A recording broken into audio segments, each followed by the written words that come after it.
Hey guys, and welcome to another brand new video. In this video, I want to let you guys all know my computer is still absolutely destroyed, but I'm going to give you guys a pretty good video, I think, because we had some big beef going on with one of the bigger, well, companies out there. But I'll say that for maybe the second video as of today, so be on the lookout for that, and subscribe if you guys are new. But right now, we actually have some pretty cool news to go talk about. And by cool, I mean maybe potentially a little bit on the badder side, where it seems like the future of like the PlayStation 5 handheld, or the PSP 2, PS Vita 3, whatever you guys want to go call it, as well as potentially the Microsoft handheld, are actually running into some pretty big major problems. Now, right now, we're seeing early reports that the upcoming PlayStation handheld device, which is still a few years away, it's kind of like this early leak, like we're kind of finding out information on it, what we're kind of expecting spec-wise and all of that, and we're gonna go talk about it because apparently it actually might be a little bit worse than we're expecting, which is not fun news to go talk about, so might as well go talk about it and rip off the band-aid. Especially as I'm sitting over here once again with my PC we'll talk about that in a separate video. So subscribe if you guys are new. We have the PS5 Pro giveaway going on, so subscribe to the channel here, our second account for more random entries. And of course, we have the 2 Twitter accounts and the Twitch down below. And of course, we have all the affiliate links as well for the holiday season, so check those on out. And I appreciate y'all for watching. Let's go and dive on into the video itself. So as you guys probably know, we saw some early rumors that there's going to be an upcoming PlayStation Portable 2, PSP 2, whatever they want to go call it. But right now, it actually apparently has initial leaks out where the specs might not be as good as expected. The PlayStation 5 handheld will likely be like a lower-end PS5 model, and some people are also rumoring from all the early initial leaks that it's more of like a PS4 level, which that's kind of what the Switch 2 is expected to be. So like in theory, like I'm not fully against it, but at the same time, like most of the time you kind of expect the PlayStation to be a little bit better. You know, I remember the PSP being fantastic, and of course it was downscaled in a smaller console, all things considered. Like I thought it was still pretty, it looked nice, it looked good. And I'm sure a PS4 with the resolution of a small screen, think of like the same size as say like the Switch or whatever, like bro, it's probably gonna look pretty good. Like, I mean, just based on the resolution alone, that thing's be looking phenomenal. So it may not even be that big of a deal, but just for the sake of, like, the initial, I guess, reaction towards the news, it is a little bit weaker than expected, because this is expected to come out, like, in 2 or 3 or 4 years down the road. And, well, we already have a PS5, we already have the PlayStation Portal, which is actually running phenomenally. I'm sure you guys actually saw those videos on the channel, so thank you if you guys watched them, where it seems like the remote play and the PS Plus is all around doing a lot better. Like, it's a big upgrade. Like, people enjoy that. I enjoy it. I think it's dope. So it's like it's kind of hard to compete with that, because they're already able to go play PS5 games with very high quality, and then why would people want to go and have dedicated game versions, which that seems like that's the big also deal breaker. And Xbox can have some big issues too as well, we'll touch on in a second. We might make that a separate video in the future too if there's more information out, but for this, the rumored PlayStation 5 handheld, which is not the Portal, by the way, the Portal is already out. This is like a PSP alternative, will unlikely be able to even play the PlayStation 5 games natively, and will probably require dedicated versions of new games. That alone is a deal. I don't think it's a deal breaker, but I think the PlayStation VR 2. People like the PlayStation VR 2 and PlayStation VR, but it's very niche. And obviously, if people are not gung-ho about it, and you're not getting a lot of sales, like millions of sales, it's a little rough, you know, it's a little on the rough side. So basically, we had this, I believe, like, correct me if I'm wrong, this is kind of off the top of my head, I probably should research a little bit better, but just for the sake of like kind of a flowing conversation, I do kind of remember things like the PSP having their own individualized games. So maybe it's not the biggest deal. Like, think the Switch. Like, obviously, the Switch has their own individualized Nintendo games.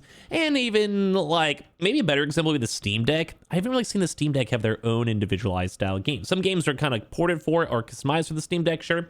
But at the same time, I don't know. I haven't seen, like, any individualized purely for Steam Deck games.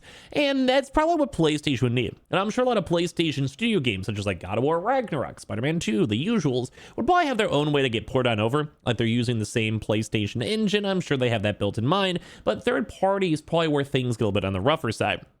Because once again, if you don't have the install base, as we saw when the PlayStation 5 first came out, and there's all those like supply issues, etc., Ratchet and Clank sold horribly.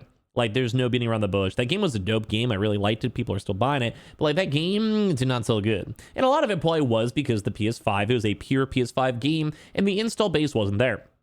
As well, we've also seen issues with Game Pass even pulling this stuff on out, where if people could buy it on Game Pass, they may not want to buy it out overall. Or maybe just sometimes games just kind of aren't really good. I think the VR is a good example as well. Or like, yeah, you can go make it, but it's going to cost manpower, coding power, marketing power, and if there's not a big install base, it's kind of rough. Although the PlayStation Portal's done phenomenal.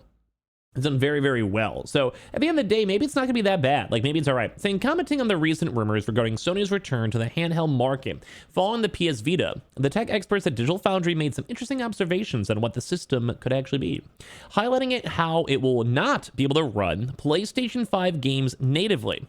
So at this point, they can't even run PlayStation 5 games. They have to make their own PSP2 versions of the games, which is crazy. Like, I really do think that's crazy. And once again, we already have the PlayStation Portal, which is kind of optimized and done well with this streamability. Like, it's done very good. So it's like, why do we want this? Because we have the Portal. The Portal works actually phenomenally. It's very good. Now, I'm okay with it. I want a handheld device. I'm okay with it. If they also have their own individualized games, maybe some fun gimmicks, kind of like how Nintendo does, but also include the PlayStation Plus streaming, how you already have with the Portal, you know, maybe test it out with the Portal, make it a little bit better. Bro, I'm into that. Like, I'm cool with that. I'd be down with that. Just saying. Well, let me know if you guys are buying one or not. So basically saying as basically the PlayStation 5 games, which is currently achieved on a 200-watt system, will be impossible to achieve on 20-watt system, even in a few years down the road. So basically they're saying like the optimization for handhelds are not going to be able to get to that point quick enough, which I understand. Like, it just does, technology works fast, but not usually that fast, even like a 3-year window. As such, scaling down games will be required to get games to run on the system, similar to how the Nintendo Switch handles running games in handheld mode. So think how they go from like a 1080 to 720p or whatever, kind of downscales on down. And then Sony already showed up scaling, how scaling up is entirely possible with the PlayStation 5 Pro. So scaling down also shouldn't be impossible. We also already seen a lot of that when it comes to like PC games, you know, where it's kind of downscale the resolution pretty easy. Like, it's not the biggest, like most technological issue, but it does have these two big issues where you may not be able to go play PlayStation 5 games. That's horrible. I'm sure they'll have their own versions or make it streamable, I'm sure. But like the fact that people are saying they will not be able to run the PS5 games natively. So you won't be able to just go in and have it copy pasted. While I will say Xbox, props to them, most of their stuff does work. Like, not like, I'll give them some credit. And as such, scaling down these games I mentioned too is going to get required over here too as well. So like the games are still going to look good because it's a handheld quality, so everything's a little bit smaller. But like it still is like just kind of mediocre. Like I said, a lot of people are assuming around PS4 quality, but this is a few years out, so it might change. But noted.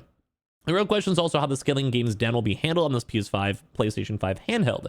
The Microsoft handheld, for example, may be similar to how things are handled for the Steam Deck in similar systems due to the company's approach, which, as you guys know, Microsoft's kind of done more of like a Windows style. So basically just want to have mini microcomputers because they own Windows, so they don't mind. And same with the Steam Deck, where you can basically have like a baseline operating system. So you can even have Game Pass onto the Steam Deck or vice versa. You can run like Steam on, say, an Xbox device, which most likely should be working out either way.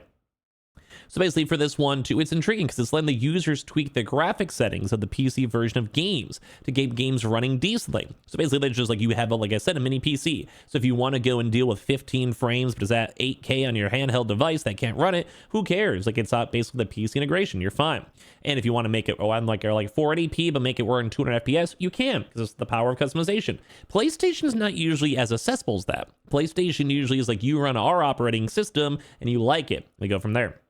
It's also saying too as well, in addition, Microsoft could use their Xbox Series S profile available for all their games to get them to run decently on the handheld without even having to leave the user leave the configuration settings. Basically saying like they had the Xbox Series S, they make people have to make games for it, have just the same similar specs of a Series S, which does seem realistic and kind of good to go for there. So on the other hand, doesn't have the lower end PlayStation 5 model, so the handheld will require dedicated versions of games. Well, older games would also need to be patched in order to run on the system. As such, the PlayStation 5 handheld could be the PS5 lower-end system that Sony doesn't currently have that would offer a slice what the base model offers in terms of visual fidelity and potentially backwards compatibility. So, I mean, I'm kind of taking this some on the negative side, but it is a good point, or maybe it's just a cheaper $300 option that still runs well. You can still stream stuff like the Portal, and at the end of the day, it's not the world's worst decision. Like, I'm kind of down with that too as well.